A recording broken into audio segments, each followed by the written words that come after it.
الشيطان الرجيم. بسم الله الرحمن الرحيم.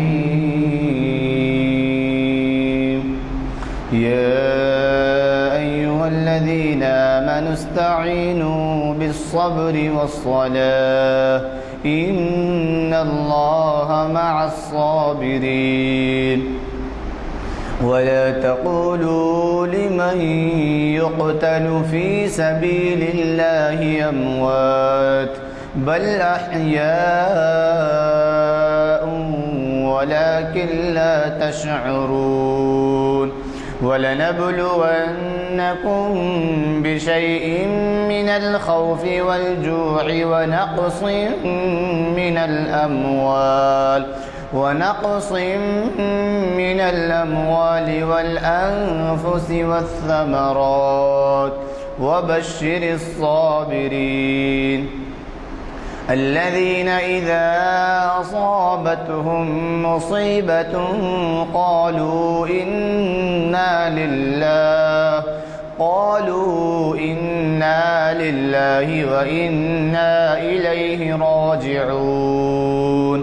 أولئك عليهم صلوات من ربهم ورحمة وأولئك هم المهتدون. إن الصفا والمروة من شعائر الله فمن حج البيت أو اعتمر فلا جناح عليه أن يطوف بهما ومن تطوع خيرا فإن الله شاكر عليم. صدق اللہ العظیم.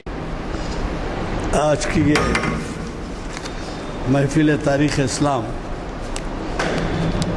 877ویں نشست جامع مسجد کانفرنس ہال میں منعقد ہو رہی ہے، گن فاؤنڈری عالیہ مسجد میں.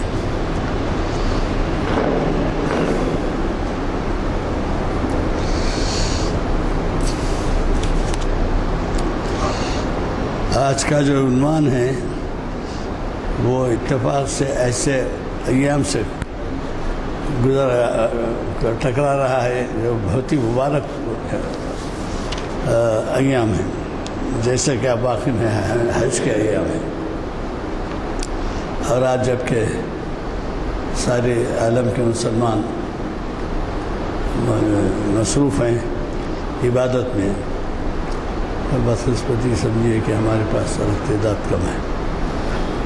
حضرات، یہ شاید یہ ہمارے بعض حضرات کو واقف نہیں ہوں گے، نظام کے زمانے میں ایک محکمہ تھا، اس کے اوپر آج تقریر ہوگی آپ کی. وہ محکمہ تھا امور مذہبی. آج جیسا وقف ہے، یہ ہندو اوقاف بھی ایک علیحدہ ڈپارٹمنٹ ہے، ویسا نہیں تھا. ایک ہی جگہ ایک ہی عہدیدار کے تحت. ان کے آخری عہدیدار تھے راجہ ترمبک لال. اب آپ اندازہ لگائیے کہ نظام کے دور میں کس قدر سمجھیے عوامی خیال کیا جاتا تھا، عوامی خیالات کی برکت تھی، رہنمائی کی جاتی تھی کہ ایسے شخص کو جو ایک ہندو طبقے سے تعلق رکھتا ہے، راجہ ترمبک لال، ان کو جو ہے اوقاف کا صدر بنایا گیا. چنانچہ پولیس ایکشن تک وہ جو ہے اپنی خدمت انجام دی. اور پولیس ایکشن کے بعد بھی امور محکمہ کا محکمہ رہا، لیکن اس کے بعد اس میں تقسیم عمل میں آئی، کیونکہ انڈین وقف ایکٹ پاس ہو گیا تھا 1954 میں آل انڈیا، اور نظام یہاں کے راج پرمکھ تھے. نظام کے راج پرمکھ کا دور 1950 سے 1956 تک، جبکہ آپ کے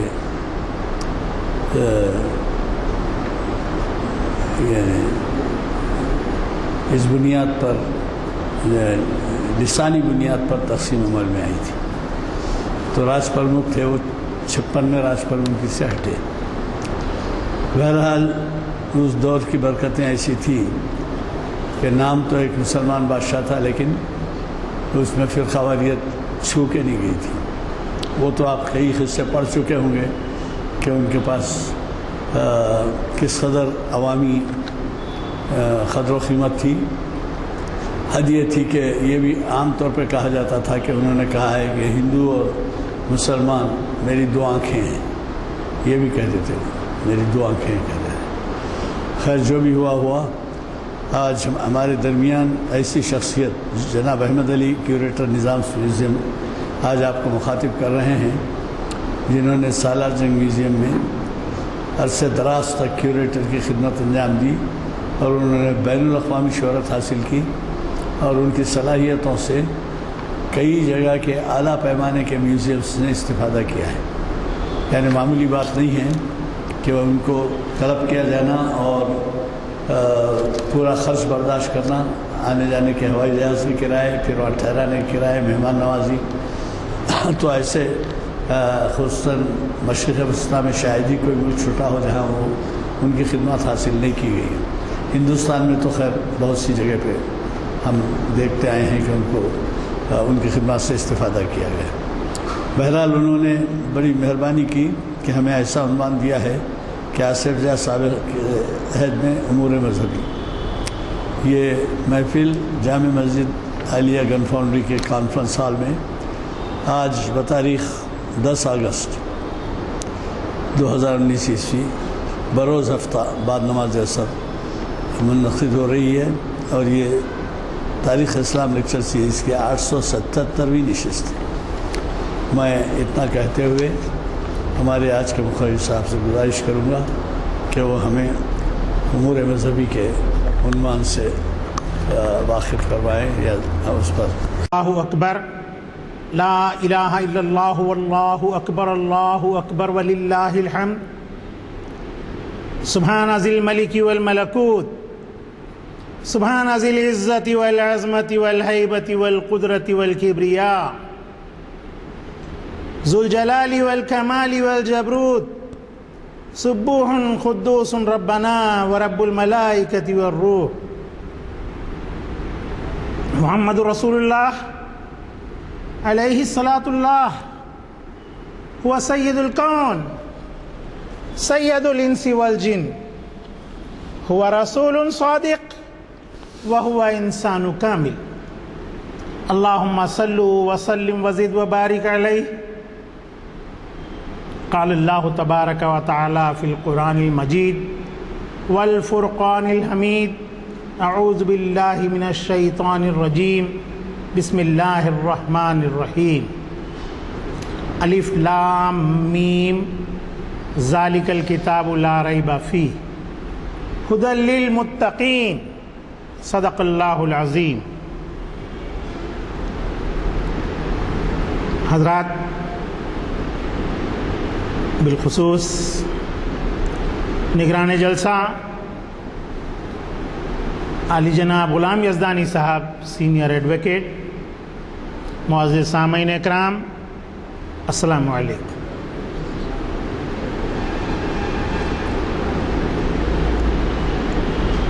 جہاں ھدی للمتقین ہیں اس کے ساتھ ساتھ کلام مجید میں لکم دینکم ولی دین. آصف جاہی سلطنت دکن میں باقاعدہ طور پر 1924 سے شروع، حالانکہ اس کا قیام 1720 میں عمل میں آیا، لیکن حکومت نے عملاً خود مختاری کا اعلان 1724 میں کیا. میں تاریخ تھوڑا سا غلط بتا دیا تھا پہلے. آصف جاہ اول نواب میر قمر الدین علی خان یہاں 1720 میں آئے. 1724 میں انہوں نے اپنی خود مختاری کا اعلان کیا، لیکن اس کے باوجود مغلوں کے ماتحت رہے. خطبے میں جو نام لیا جاتا تھا وہ مغل حکمرانوں کا نام ہی لیا جاتا. قمر الدین خان کے عہد میں اس مملکت کے اندر ایک ایسا محکمہ، ایک ایسا سرشتہ قائم کیا گیا جس میں تمام مذاہب کے مذہبی امور اس کے تحت انجام دیے جاتے. یہ محکمہ صدارت العالیہ کہلاتا تھا، جس کے تحت مساجد، منادر، گرجے، گردوارے، آتش کدے، یہ تمام کا، لنگایتوں کے منادر، ان تمام کا انتظام اسی محکمے کے تحت انجام پاتا تھا. اور اس کا ایک خصوصی شعبہ بھی تھا. اس شعبے میں تمام مذاہب کے عمائدین شامل تھے، جن کا کام یہ تھا کہ وہ تمام طبقات کے اندر محبت اور خلوص کو فروغ دینے کا کام کرے. دیکھیے، ایک شاہی حکومت ہے، مسلمانوں کی حکمرانی ہے، لیکن یہاں مذہبی عصبیت کی بات نہیں ہو رہی ہے. شاہ جس مذہب کا ہوتا ہے اسی مذہب کو فروغ دیا جاتا ہے اس مملکت کے اندر. لیکن آصف جاہی حکمرانوں نے مذہبی تعصب، مذہبی عصبیت کو اپنے قریب آنے نہیں دیا. حالانکہ مغلوں کے پاس بھی جو مذہبی امور کا شعبہ تھا وہ علیحدہ علیحدہ تھا، جس طرح کہ آج ہم دیکھتے ہیں ہندو وقف بورڈ، مسلم وقف بورڈ. آپ یو پی چلے گئے تو وہاں شیعہ وقف بورڈ بھی ہے. لیکن آصف جاہی حکمران تمام مذاہب کے ساتھ یکساں سلوک کیا، اور اس کے لیے ایک علیحدہ شعبہ، ایک علیحدہ محکمہ وزارت قانون کے تحت یہاں پر شروع کیا گیا، جو صدارت العالیہ کہلاتا تھا، اور اس کا صدر صدر الصدور کہلاتا تھا. بعد میں آصف جاہ صاحب نواب میر عثمان علی خان کے دور میں اس محکمے کو علیحدہ نام دیا گیا. یہ نام تو گو کہ نہ افضل الدولہ بہادر کے دور میں دیا گیا، لیکن آصف جاہ صاحب نے اس محکمے کے اندر جو ہے، اس محکمے کے لیے باقاعدہ ایک وزارت قائم کی اور ایک صدر المحام مقرر کیا. پہلے یہاں پر وزارت عظمیٰ کا جو عہدہ تھا وہ مدار المحام کہلاتا تھا.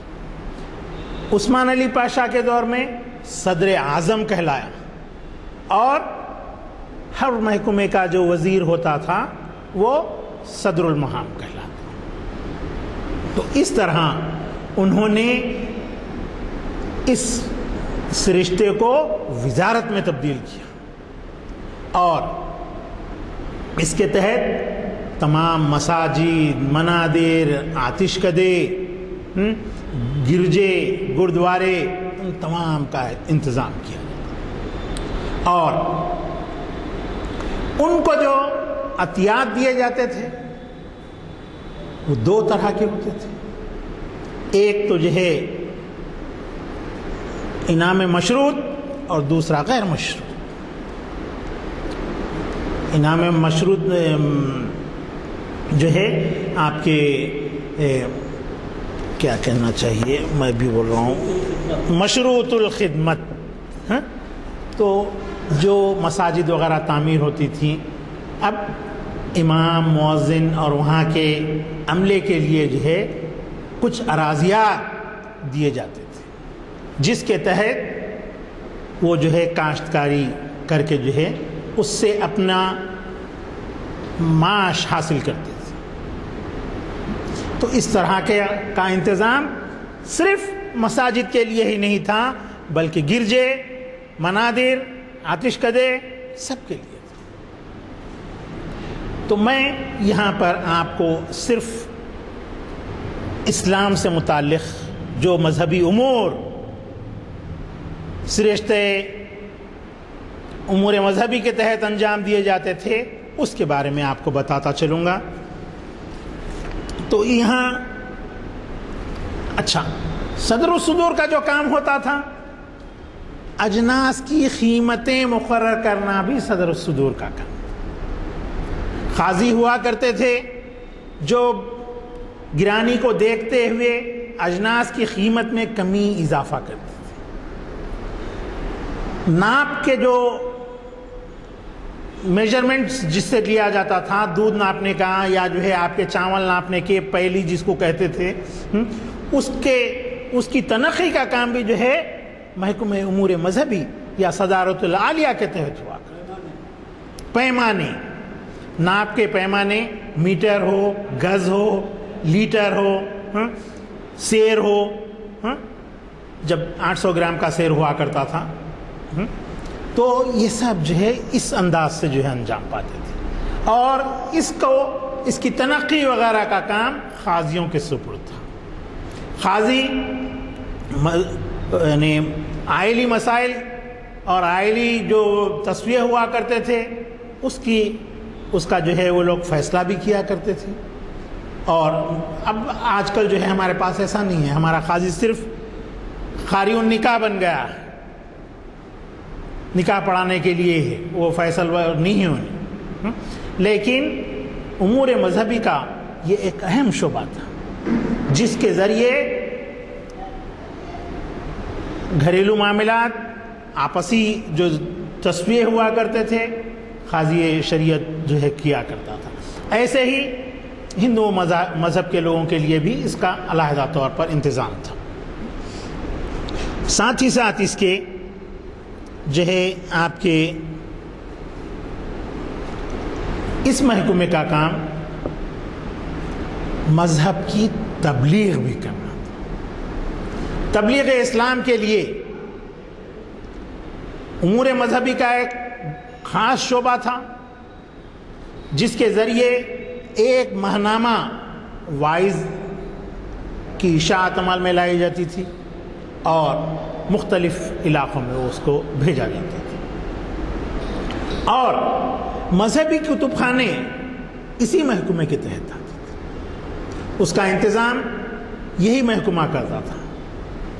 اس کے ساتھ ساتھ مذہبی تعلیمی ادارے جس طرح کے جامع نظامیہ وغیرہ، ان سب کا انتظامات اسی شعبے سے متعلق تھے۔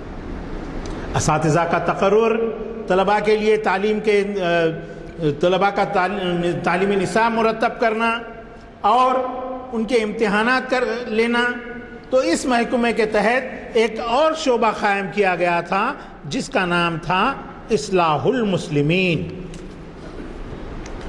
یہ شعبہ مختلف امور انجام دیتا تھا، جیسا کہ تجہیز و تکفین ہے، غسل دینا ہے۔ غسال وغیرہ جو ہے غیر تربیت یافتہ ہوا کرتے تھے اور آج بھی ویسے ہی ہیں، بس بابا غسال تھے، بیٹا بن گیا، پوترا بن گیا، اس کو غسل دینے کا طریقے سے وقفیت نہیں۔ تو یہ ماحول اس دور میں تھا۔ تو ناصر الدولہ افضل الدولہ کے عہد سے اس محکمے کے اندر ایک انقلاب آیا اور انہوں نے اس شعبے کو قائم کرتے ہوئے اصلاح المسلمین نامی جماعت کو اس سے جوڑا، اور جوڑ کر کے جو ہے ان کے لیے جو ہے چند خدمات ان کی تفویض کی۔ ایک تو یہ کہ وہ مدارس سے دینیہ کی جو تعلیم ہوتی تھی ان کے امتحانات کا انعقاد کریں، اور قاری النکاح کو تربیت دیں، غسالوں کو اور آپ کے خبر کھودنے والوں کو اس کی تربیت دیں۔ اس کے لیے باقاعدہ کلاسز ہوتی تھی اور اس کے لیے صداقت ناموں کی اجرائی بھی عمل میں آتی تھی۔ اور دوسرے شعبوں میں بھی جیسا کہ جو ہے آپ کے میلاد خوانی کی محفلیں ہوتی ہیں. میلاد خان بھی ایسے ہی کچھ نہ کچھ بس جو جماعت کا صدر ہے وہ کچھ الفاظ کہہ رہا ہے، یا ربی بالمصطفیٰ بلغ مقاصدنا واغفر لنا ما ضایا واسع الکارمین. تو ان کے ساتھ دینے والے جو تھے یہ میلاد کے جو الفاظ ہیں ان الفاظ کو صحیح طور پر ادا نہیں کرتے تھے، بس تکمیل ضابطہ کے لیے آواز میں آواز ملا دیتے تھے. تو افضل الدولہ بہادر کے دور سے اس کی اصلاح کی گئی اور باقاعدہ ان کو تربیت دی گئی. جس کے پاس میلاد خوانی کا صداقت نامہ ہوتا تھا، قصیدہ برد شریف پڑھنے کی اسی کو اجازت تھی. تو اس طرح سے مذہبی اصلاحات افضل الدولہ بہادر سے جو ہے آنے لگی اور ان کو بھی جو ہے صداقت نامے اجرا کیے جانے لگے. اس کے ساتھ ساتھ رؤیت ہلال کا انتظام وہ بھی جو ہے امور مذہبی کے تحت تھا. اس کے 2 اجلاس ہوتے تھے، اب آج کل ایک اجلاس کر دیا گیا ہے حسینی بلڈنگ میں. صدر مجلس علماء دکن کی جانب سے آج کل ہو رہا ہے. اس وقت محکمہ امور مذہبی کے عہدیدار اس کے اندر شامل ہوتے تھے. وہاں سے حسینی بلڈنگ سے جو ہے چاند کا نظارہ کیا جاتا تھا اور ایک اور امور مذہبی کا ہی ایک دوسرا وفد نوبت پہاڑ کے اوپر ہوا کرتا تھا اور وہاں سے چاند کو کھلے ماحول میں دیکھنے کی کوشش کی جاتی تھی. امور مذہبی کی شاخیں پوری مملکت کے اندر پھیلی ہوئی تھی. گلبرگے میں نظر آیا، تار کے ذریعے یہاں پر اطلاع مل جاتی تھی. رائے چور میں نظر آیا، اورنگ آباد میں نظر آیا. اس طرح سے یہ پورا اہتمام تھا. اور جب چاند دکھتا تو توپیں داغی جاتی تھی. پھر ایسے ہی عید کا دن آتا تو عید کے دن صرف مسلمان ہی عیدگاہ کو نہیں جاتے تھے صاحب جیسا کہ آج ہے، لیکن اس میں سے تھوڑا سا حصہ آج بچا ہوا ہے. وہ یہ کہ جو ہے عیدگاہ کے پاس ایک شامیانہ، آج کل ایک شامیانہ 2 شامیانے پہ رہ گیا ہے، جہاں پر ہمارے سرکاری عہدیدار بالخصوص پولیس کمشنر اور بلدیہ کمشنر آتے ہیں. ایسا اعلیٰ حضرت کے دور میں ہوتا تھا. آصف جاہ پنجم کے دور سے لے کر آصف جاہ ہفتم کے دور تک ایک بہت ہی خوبصورت شامیانہ بہت ہی وسیع ڈالا جاتا تھا، جس میں ریاست کے غیر مسلم اصحاب جلوس کی شکل میں وہاں پر آتے تھے اور اس شامیانے کے اندر جو ہے نماز کے اختتام تک بیٹھتے تھے. خطبے میں جب خطیب حکمران کا نام لیتا تو اس وقت 21 توپوں کی سلامی دی جاتی تھی. جب نماز عید ختم ہوتی تو محکمہ امور مذہبی کی جانب سے پرچم آصفی بلند کیا جاتا تھا اور تمام غیر مسلم اور مسلم اصحاب جو وہاں پر جمع ہوئے ہیں شامیانے کے اندر موجود ہیں، سب اس کو سلامی دے کر اعلیٰ حضرت کو جو ہے عید کی مبارکباد پیش کرتے. حالانکہ اعلیٰ حضرت وہاں پر آتے نہیں تھے. اعلیٰ حضرت جو ہے آپ کے شاہی مسجد میں ہی جو ہے آیا کرتے تھے. سمجھے؟ تو اس طرح محکمہ امور مذہبی جو ہے عیدگاہوں میں پوری طریقے سے مناسب انتظامات کے اندر لگی ہوئی ہوتی. اور اعلیٰ حضرت یہاں شاہی مسجد کے اندر جو ہے نماز ادا فرماتے. ہر جمعہ کی نماز بھی وہ وہیں پر ادا کرتے تھے. نماز ادا کرنے کے بعد وہ بیٹھ جاتے تھے جمعہ کی نماز کی ادائیگی کے بعد. اس کے بعد قاری روشن علی صاحب ہوا کرتے تھے. وہ درود شریف کی محافل حیدرآباد کے اندر ہم مسجد کے اندر جو ہے عصر کے بعد فجر کے بعد جا کر کے جو چلاتے تھے. بڑے متقی آدمی تھے، میں نے دیکھا ہے انہیں. تو وہ اعلیٰ حضرت کو جو ہے جمعہ کی نماز کے بعد جو ہے کلام مجید کی تلاوت کر کے سناتے تھے. اور اعلیٰ حضرت پر اس وقت ایسی وجدانی کیفیت طاری ہو جاتی تھی، چونکہ وہ عربی سے واقف تھے، ان کا عربی کلام بھی ہے.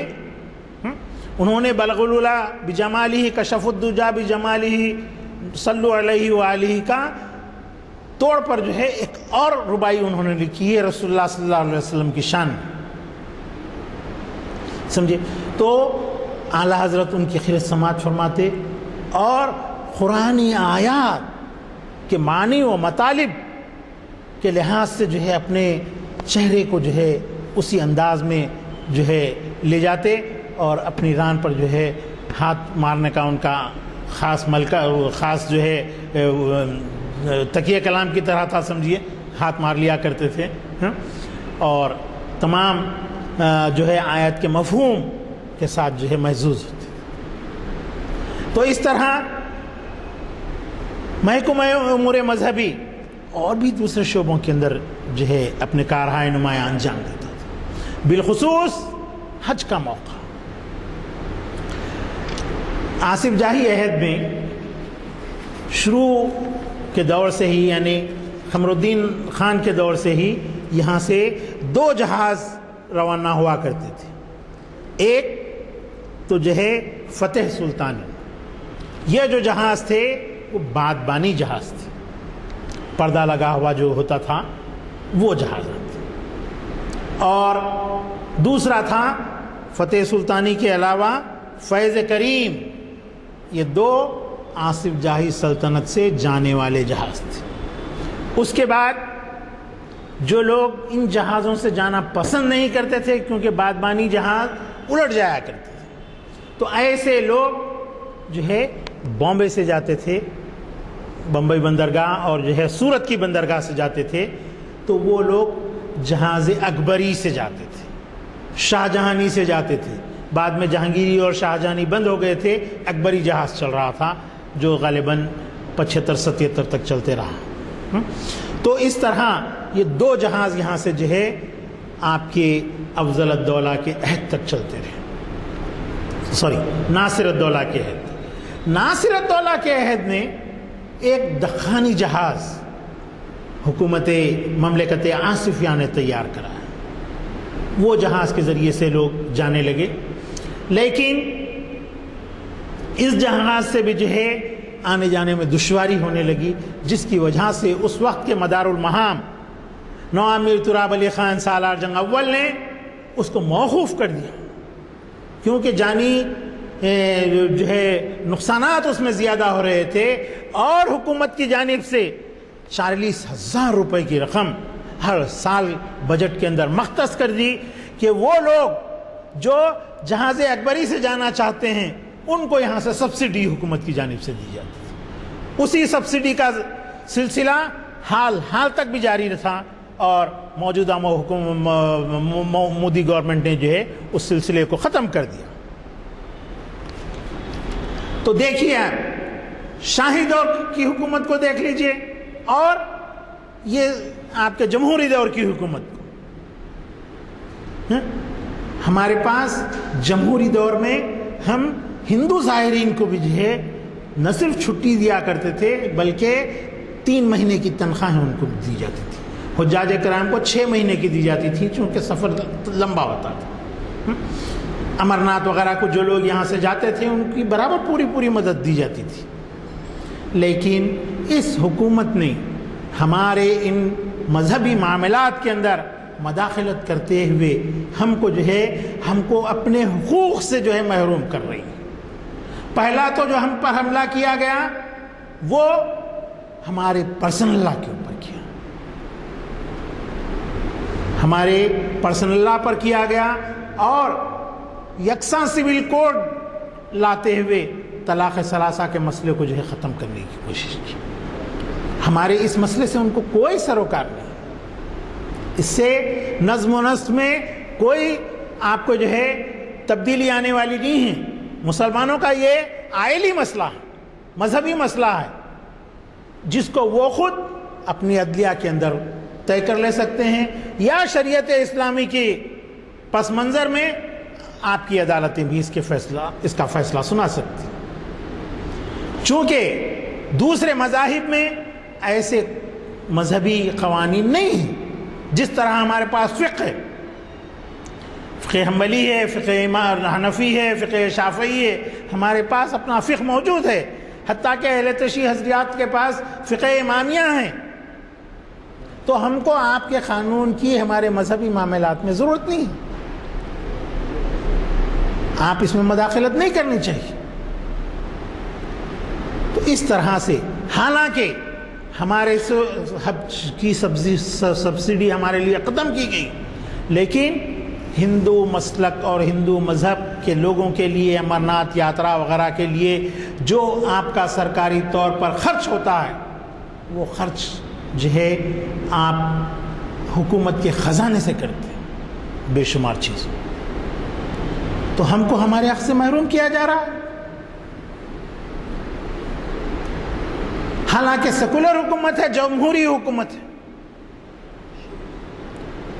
ان چیزوں سے یہ حکومت اجتناب کرنا چاہیے، اور جس کے جو مذہبی معاملات ہیں اور مذہبی مسائل ہیں، شرع جس کے پاس ہے وہ شریعت کے اوپر عمل کر لے گا. جن کے پاس شریعت نہیں ہے ان کے لیے آپ کا جو ہے قانون نافذ کیجیے. تو اس طریقے سے آصف جاہی حکمرانوں نے جو ہے امور مذہبی کے شعبے کے قیام کے ذریعے پھر اس کو وزارت کا درجہ عطا کرتے ہوئے یہاں پر جو ہے نظم و نسق کو بہتر سے بہتر چلانے اور مذہبی امور میں کسی قسم کی کوئی کوتاہی نہیں کرتے ہوئے تمام مذاہب کو پورا اس نے یہاں پر جو ہے حق دیا اور یہاں کے امور کو جو ہے باقاعدگی سے چلانے کی کوشش کی. اسی طرح آپ کے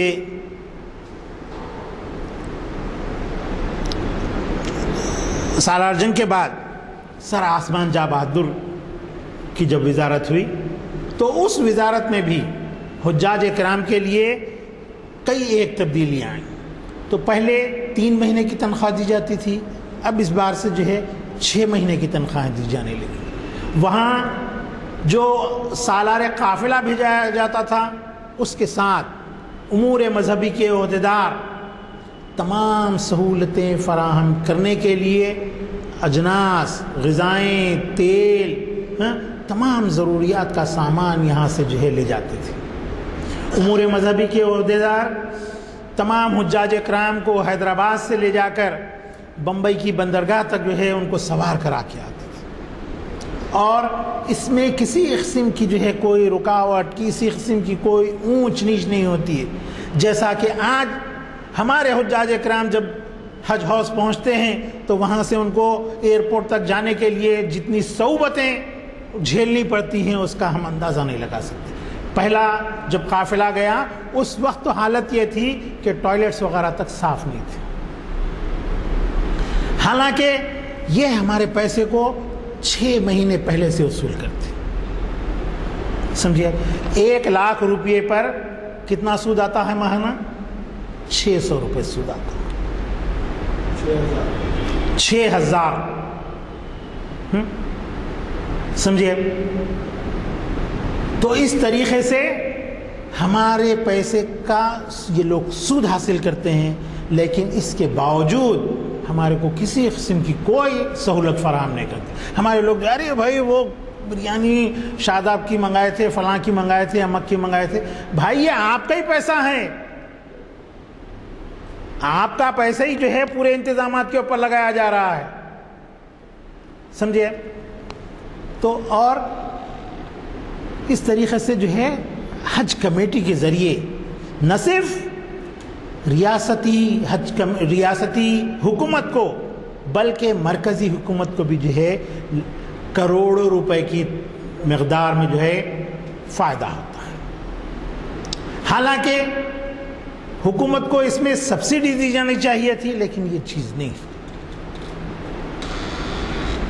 جبکہ شاہی حکومت میں تمام طبقات کے ساتھ حتیٰ کہ سکھوں کو بھی جو ہے ہرمندر صاحب یعنی گولڈن ٹیمپل جانے کے لیے سبسڈی یہاں سے فراہم کی جاتی تھی۔ گردوارہ ناندیڑ اس کے لیے بھی یہاں سے جو ہے باقاعدہ امداد دی جاتی تھی، جاگیرات تفویض کیے گئے انتظامات کو چلانے کے لیے، لیکن آج کی جمہوری حکومت اس کے اندر کسی قسم کی کوئی سہولت فراہم نہیں کر رہی ہے۔ اور اعلیٰ حضرت نواب میر عثمان علی خان کے دور سے جو حج کے قافلے یہاں سے جاتے تھے تو ہمارے حجاج کرام کے لیے جو کھانا بنایا جاتا تھا وہ کافی زیادہ مقدار میں بنایا جاتا تھا، اور اس بات کا خاص طور پر خیال رکھا جاتا تھا کہ اہل حیدرآباد کے اطراف جو دوسرے عازمین حج ہیں وہ کھانا ان کو بھی جو ہے بلا معاوضہ وہاں پر دیا جاتا تھا۔ اس طریقے سے امور مذہبی کا محکمہ ہر شعبہ حیات میں تمام مذاہب کے ساتھ یکساں سلوک کرتے ہوئے جو ہے اپنی گراں قدر خدمات انجام دے چکا ہے۔ ایسے ہی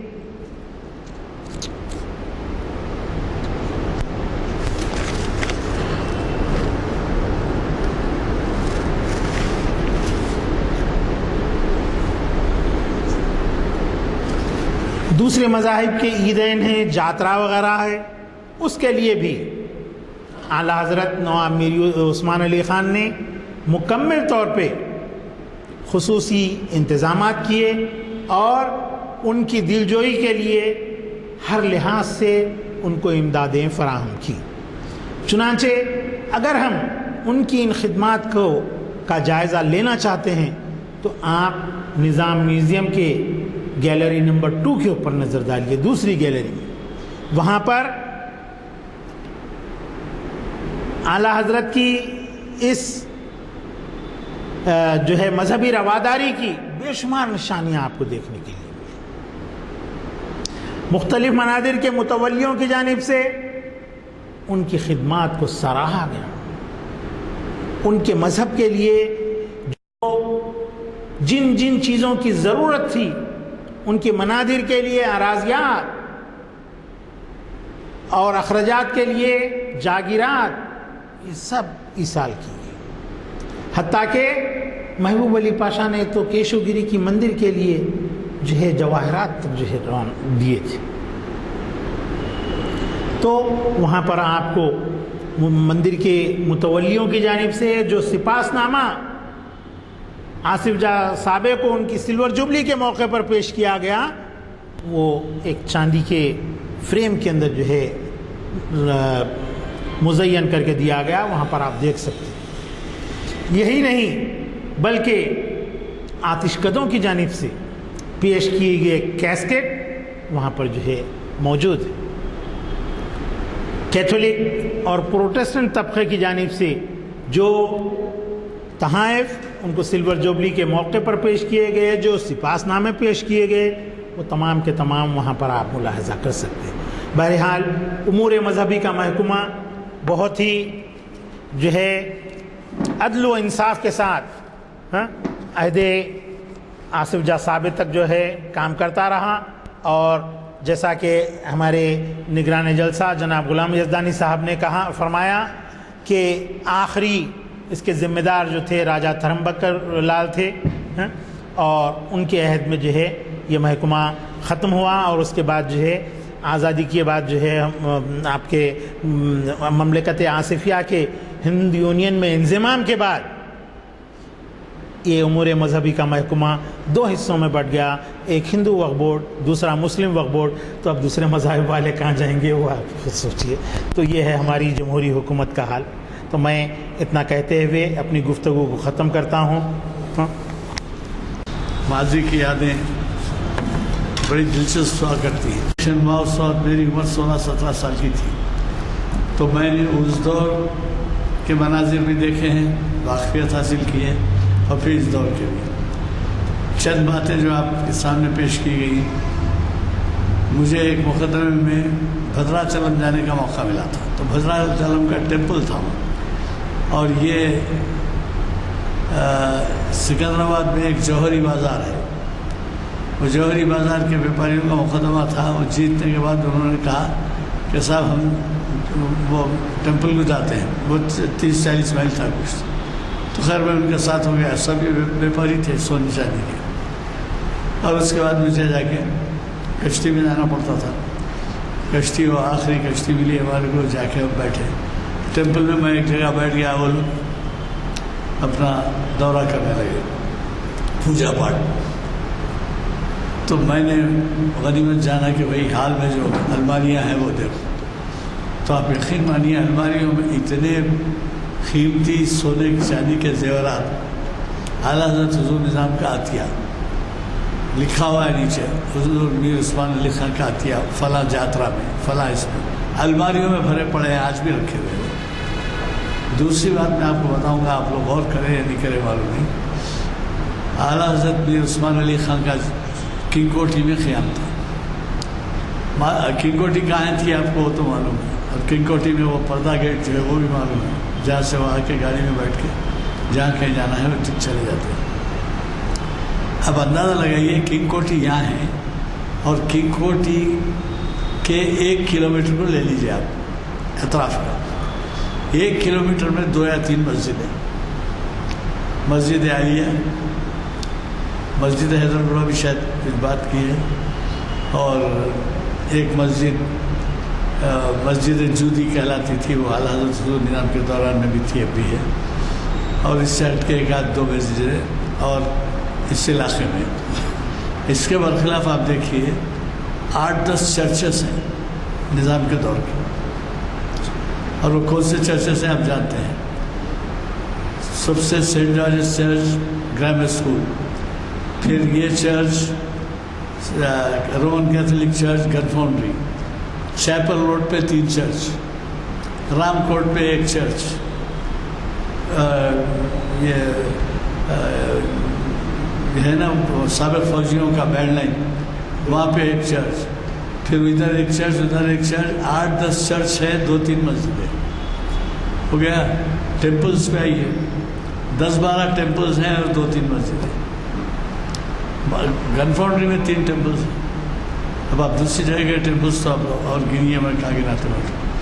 تو ان کی رواداری کا جو عالم تھا وہ یہ تھا کہ خود بادشاہ ہوتے ہوئے 3-4 مسجدوں کے خیام میں, اور پھر غیر مذہبیوں کے ساتھ اتنا کشادہ دلی کہ اتنے چرچز. رام کوٹ پہ بھی ہے مسجد, اور کہاں نہیں ہے. اب کیا ہونا ہے, انگریزوں کا قبرستان ان کے کوٹھی سے 2-3 کلومیٹر, 2-3 فرلانگ. معلوم ہے نا آپ کو انگریزوں کا قبرستان جو کہلاتا نارائن باغ چورستے پر سنیو سائنس کالج کے پاس. تو یہ جو ہے ان کی رواداری کے مثال ہیں کہ کس طریقے سے دوسرا ذکر آپ نے اکبر کا کیا, ایس ایس اکبر کہلاتا تھا وہ جو جہاز تھا. وہ اتفاق سے گورنمنٹ آف انڈیا نے وہ اکبر کا جہاز 1970 یا 72 میں بند کیا. اور اس میں میں اور اب اس وقت کے کانگریس پریزیڈنٹ عبدالعزیز صاحب اور ایک موہن سنگھ سلوجا, ہم ان کے پاس گئے.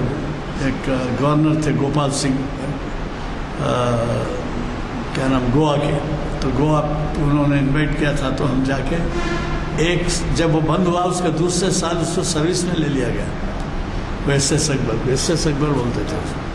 تو اس جہاز میں یعنی جس سال بند ہوا اس کے دوسرے سال مجھے بھی موقع ملا سفر کرنے کا. تو اکبر جہاز بند ہونے کے بعد سے آپ نے سن لیا حالات کہ کس طریقے سے جانے لگے لوگ. اور خصوصاً یہ بات ہوتی تھی کہ جب حاجی جاتے تھے تو نامپلی اسٹیشن آپ دیکھیں ابتدا میں خالی پلیٹ فارم پہ شامیان ڈالے جاتے تھے. اس کے بعد یہ حال تھا کہ پورٹیکو تک شامیان, پورٹیکو تک اہتمام ہوتا تھا. اس کے بعد جو ہوتا تھا پورٹیکو کے بعد اسے کھلے میدان میں پورے شامیان. اور حاجیوں کی روانگی کے جو قافلے ہوتے تھے ان کو چھوڑنے کے لیے ان کے عزیز اقارب دوست احباب سب جاتے تھے. تو ایک عجیب منظر ہوتا تھا, رونا پلانا, چیخ چلانا, کیونکہ ایسا تھا کہ حج کو جا رہے پھر واپس آتے یا نہیں آتے والا. آج کے جیسا کوئی رسک اس زمانے میں جو ہے وہ رسکی تھا وقت، آج رسکی نہیں ہے. ہزاروں حاجی جاتے ہیں، شاید شاذ و نادری ایک حادثہ ہوتا. ایک حادثہ برما کے کہیں فلپائنس کے مسلمان جا رہے تھے، سری لنکا میں ہوا، ہوائی جہاز تباہ ہو گیا کئی حاجی میں. اسی طریقے سے آپ کو تو معلوم ہے وہ کرین گرنے کی وجہ سے ہوا. دوسرا ایک ہوا یہ صفا مروہ میں فائرنگ ہوئی. تو کبھی کبھار ہوتے ہیں اب لاکھوں کی تعداد میں، ابھی بتایا نہیں جاتا کہ کتنی تعداد ہے. 20-22 لاکھ کہتے ہیں، مگر 50 لاکھ کا اندازہ ہے. 50 لاکھ ہاں اس بار 25 اب تک پہنچ چکے. 25 پہنچے بھائی، وہاں کے بھی تو ہاں مقام 50 لاکھ کے اوپر ہوا. 50 لاکھ کے اوپر ہوگا. اب وہ بتایا نہیں جاتا، بولا نہیں جاتا. جی صاحب 25 دوسرے ممالک کے آئے ہوئے ہیں، عرب ممالک کے کاؤنٹ نہیں ہوتے اس میں کاؤنٹ نہیں ہوتے. مقامی لوگ جو ہے ویسی شرکت کرتے ہیں. ہم چونکہ باہر سے جاتے ہیں اس واسطے ہمارا حساب رہتا ہے. تو بہرحال اب ایک مسجد آپ کو باغام کی ملے گی جو شاہی مسجد کہلاتی ہے. جمعہ کی نماز ادا کرتے تھے. ہم 7-8 سال کی عمر میں تھے جب وہ جمعہ کی نماز اس مسجد میں پڑھے، جبکہ کنگ کوٹی گیٹ سے لے کے یہ جو شیر گیٹ ہے وہ راستے سے وہ جو ہے یہاں آتے تھے، اور ان کے ساتھ صاحبزادے 6-7 گاڑیوں میں ہوتے تھے. نماز ہوتی تھی تو عمودی صاحب، اب کے پیشوام صاحب جو ہیں ان کے والد عمودی صاحب نماز پڑھایا کرتے تھے. تو جمعہ کی نماز میں وہ آتے تھے اور ایک کونے میں بیٹھ جاتے تھے. تو یہ آپ نے بجا طور پر فرمایا کہ ان کی رواداری کے ایسے ایسے نمونے ہیں. آپ واقف ہوں گے، میں نے جن کا ذکر کیا ترمبک لال، وہ ترمبک لال صاحب آپ واقف ہیں یا نہیں معلوم. آج کل جو ہے ایک مشہور ڈاکٹر ہے سنیل کپور، وہ دبئی بھی جاتے آتے ہیں شاید ہر ہفتہ. ان کے نانا اور ان کے سنیل کپور کے والد میرے ساتھ ایڈوکیٹ تھے، تیجائے کپور، جو میرے محلے میں میرے گھر کے قریب رہتے ہیں. تو آپ اندازہ لگائیے کہ اس زمانے میں کس قدر یہ تھے. تو ایک بادشاہ، لیکن انہیں عدم فرقواریت بولیے یا خلوص بولیے یا انصاف بولیے کہ کس طریقے سے ان لوگوں، یعنی یہ میں تو آپ کو بھدراچلم ٹیمپل کا ذکر کیا. آپ کسی ٹیمپل میں، بڑے ٹیمپل میں چلے جائیے، نظام کہتی ہے کہ جواہرات ہیرے سب ملے گا، یعنی الماریوں میں رکھے گئے ہیں اور لکھا گیا ہے فلاں موقع پہ نظام نہیں آتی ہے. بہرحال اللہ کا شکر ہے کہ آج ہم کو ایسی ہستیوں کو سننے کا موقع ملا جو شاید ہی اتنی معلومات رکھتے ہیں، اور یہ ہمارے لیے ایک رہنمائی کا باعث ہے آج کا لیکچر. میں ہمارے آج کے مقرر صاحب کا تہ دل سے مشکور ہوں اور ان سے دعا کی خواہش کرتا ہوں. اللہم صلی علی سیدنا مولانا محمد بعدد من صلی وسلم وصلی علی سیدنا مولانا محمد بعدد من قاد وقام. اے اللہ ہمارے گناہوں کو معاف فرمائیے. آمین. اے اللہ ہماری خطاؤں کو درگزر فرمائیے. آمین.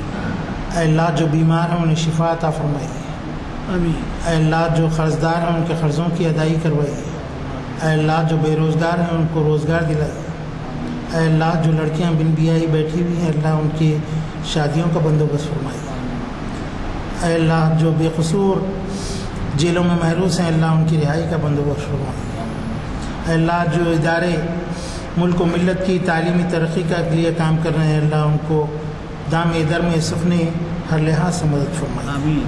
صلی اللہ تعالی علی خیر خلقہ وآلہ وصحبہ اجمعین برحمتک یا ارحم الراحمین والحمد للہ.